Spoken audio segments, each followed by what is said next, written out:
very often I get questions from recruiters and people that are looking to start their own recruiting agency. Hey, how do I bill my client? Like once I get that new client on the line, where do I go from there? So let me go ahead and explain to you in this video the different ways that you can bill your client when you have a deal in the works. So number one, you have the traditional temp to hire, what you call contract staffing. And in that format, the way it goes is you negotiate a contract bill rate with your hiring manager, with your client, and you also negotiate a direct labor rate or a pay rate with your candidate. So typically that direct labor rate is negotiated ahead of time with your candidate. You want to lock that down, make sure you and your candidate are very clear on that rate before you start pitching bill rates to your client, because then you can, basically adjust your gross margin, understand what your profit margin is going to be every week. What you call your weekly spread is the common term in recruiting. That's a very lucrative model. I've done that for many years. I've owned companies, scaled them using that billing structure. It's almost like being a landlord and having properties and people are renting and you're collecting checks every month. In this instance, you're collecting revenue every week with your net spread. So the calculation for that I'm going to include below in this video, but very simply, you take your direct labor rate, what you're paying your candidate, you're going to multiply that times what we call your payroll burden, what it costs you to carry that person on your payroll, because they are going to be a W-2 employee with your company. You're going to have workers' compensation cost, you're going to have general liability, insurance costs, SUTA, FICA, all that great stuff. And you're going to subtract that total cost from your bill rate that you negotiated with your client, and then multiply that number times a 40-hour work week. So for the most part, you really want to get contracts where the client is committing to 40 hours a week in billing, and that's how you get your net spread profit for that candidate every week. That's how you do that. Okay, moving on. The next one would be direct hire, traditional headhunting. You're probably familiar with this. So pretty simple. All you do is negotiate a percentage of salary for your candidate. So you would just tell your client, Mr. Client, we're going to charge you 30% for this project manager's salary. I like to work within a 25 to 30% percentage fee range.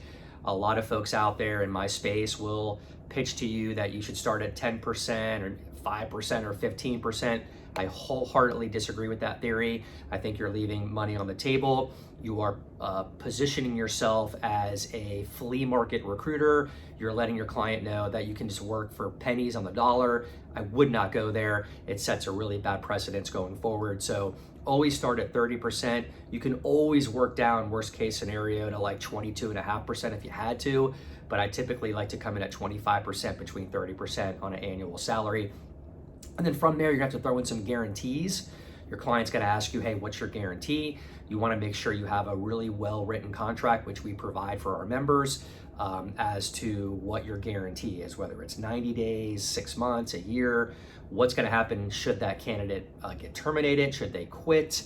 There's quite an investment from your client's side, and they're gonna wanna protect their investment, okay? So moving along, the engage search, I absolutely love. I incorporated this method and strategy into my recruiting business many years ago. I wish I'd done it a lot sooner, but this is when you basically have your client put skin in the game, right? They are more vested than they would be with working on the direct hire side or the contract to hire side, which we just covered.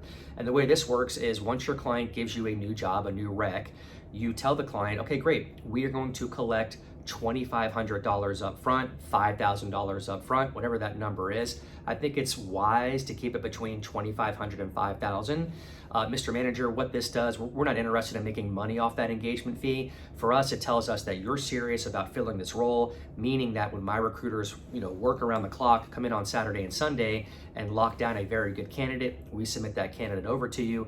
We feel a lot more confident that you're going to move forward in interviewing that candidate and getting that candidate to closure. Mr. Manager, understand in the past, we've had, some frustrations and headaches with some clients who have given us requisitions. We've worked, weeks to find great candidates, spent time and money to find out that budget approval fell through, or to find out they found an internal candidate they promoted.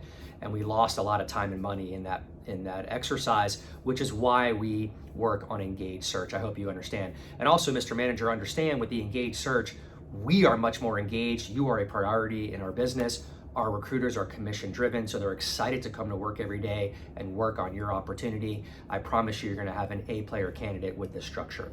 That's how you pitch that. So then with the guarantees on engaged search, what I tell my client is, within 30 to 45 days, if we don't submit at least one viable candidate to you that you agree is a good candidate, we will refund you that $2,500. Okay, I've never had to do that, by the way, but that's the guarantee that I throw in.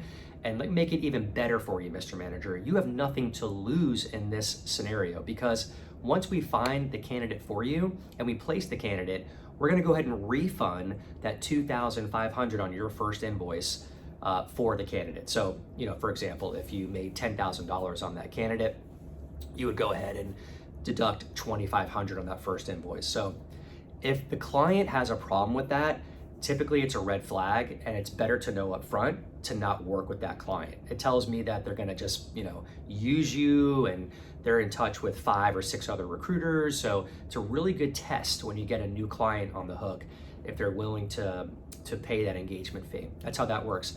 The last one is executive retained search, which I'm currently doing. That's like the pinnacle of my career. It's where you want to get to, in my opinion, because that's when you're dealing with fees of over $50,000, over $100,000 for making one placement, and you're collecting a third of the payment up front. So it's a third, a third, and a third. And I call it performance-based recruiting. So you're letting your client know, look, your dollars are not at risk here so much, because we're not going to bill you that second installment until we perform for you, until we send you at least 2 to 3 viable candidates that you agree you want to hire one of them. At that moment, we will send you the second invoice for a third of the total sum of what we negotiate. I also negotiate 30% with those scenarios.